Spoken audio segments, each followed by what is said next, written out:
The following are properties, original work, creations, and ideas of Kelebogile Sehoa. The ElementRings brand includes, but is not limited to, the ElementRings Pty Ltd company, the ElementRings script, comic book or manga script, characters, movie script, ElementRings merchandise, and Negu brand. All rights claimed and reserved by Kelebogile Sehoa. Hello, and welcome back to ElementRings. The previous audio was a confusing and sad one. Jonathan, Tisetso's father and Botlale's mentor, has passed on. The doctors tried everything they could to resuscitate him, but it was too late. The hospital called Rakadi over. Find out what transpires in this audio when we continue with the story. Tisetso turned to Lethabo and said, "Mom's going to the hospital and she was going to leave without us." Lethabo crossed her arms and said, "No way, Mom. If anything is wrong with Dad, we need to know at the same time you do. Sleep can wait. Dad comes first."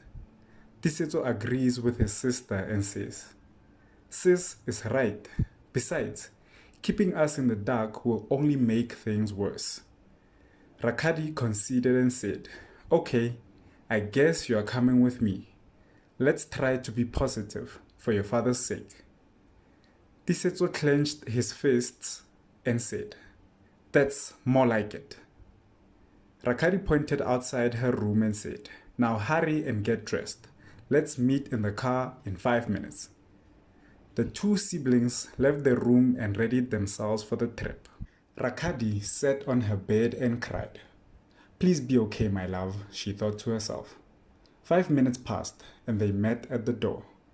Rakadi locked the house as Tisetso and Lethabo entered the car. Rakadi drove as safely as she could. They made it to the hospital within 30 minutes. "We're here. Let's hurry and get to your dad," Rakadi said. The family entered the hospital and went to the receptionist. Just as they were about to speak, the doctor called out to them, "Over here!" Rakadi and her kids walked over to the group of doctors. "Hello, doctors. What's the emergency?" Rakadi asked. One of the doctors whispered into the other one's ear and said, "Let me take this one since I was there when it happened." The doctors agreed. "Please follow me," asked the doctor who whispered. The family followed her to a room with the word counseling on the door. "In here," the doctor said while holding the door open. Rakadi and her children looked at the counseling sign as they walked in, and they immediately had worried expressions on their faces. "Thank you for being here," the doctor says as she sits down. "There's no easy way to say this," the doctor says. Rakadi disturbs her and asks, "Sorry to interrupt you, doctor, but when I got the call, they said it was urgent." The doctor hesitantly said, "That's what I'm trying to tell you, miss. I was the one in charge of your husband." Lethabo, irritated, asks, "Yes, and?" The doctor tried her best to break the news. "He was making a quick recovery. That's what we thought, at least. The call you got was supposed to tell you exactly that. But..." Tisetso smacked the table as he stood up and said, "Spill it, woman. Where is my father?" The doctor looked at Tisetso and said, "Boy, sit yourself down.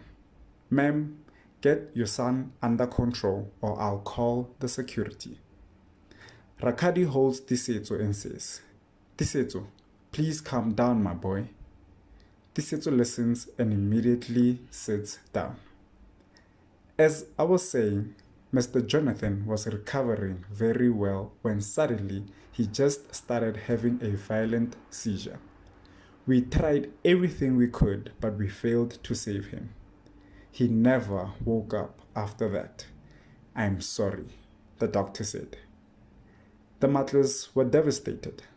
They all broke down and cried. "My dad just died. I can't believe this," Tisetso thought to himself. Rakadi knew she'd have to be the rock and glue to this family now. It's all right, my kids. Mom is here for you, Rakadi said to her kids. Lethabo objected to what her mother said and said, "No, Mom, it's not okay. Dad is not here anymore." Hearing this made Tisetso lose it even more. The doctor felt out of place, so she left the room to give them some space. "Look at me, both of you. We are going to be okay. Do you hear me? We need to stick together and always support each other. That's it," Rakadi said with a determined but saddened expression. "Yes, Mom," Tisetso and Lethabo agreed. They walked out of the room and met up with the doctor in the hallway. "Can we please see his body?" asked Rakadi. The doctor didn't say a word. She just nodded her head and signaled them to follow her. The group entered a room that had the word morgue above it. The doctor put her hand on the handle of a fridge with the name J. Maatla on it.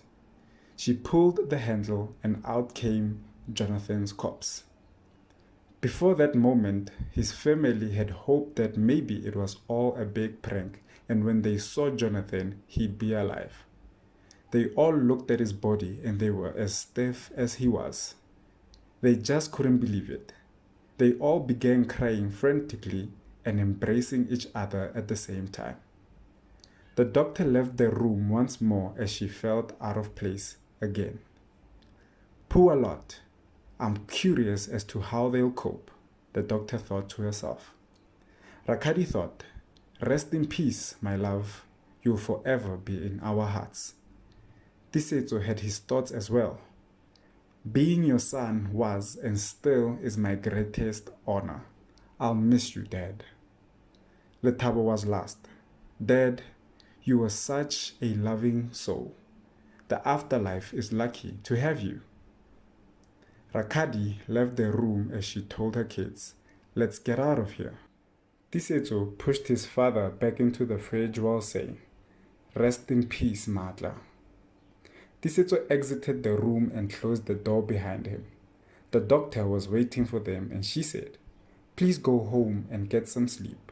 We'll call you as soon as we've sorted out all documentation." Rakadi wanted to speak to the doctor alone, so she told Tisetso and Lethabo to wait for her in the car and gave them the keys. And that's the end of the 37th release. As you all heard, the Maatla family was devastated to learn of Jonathan's passing.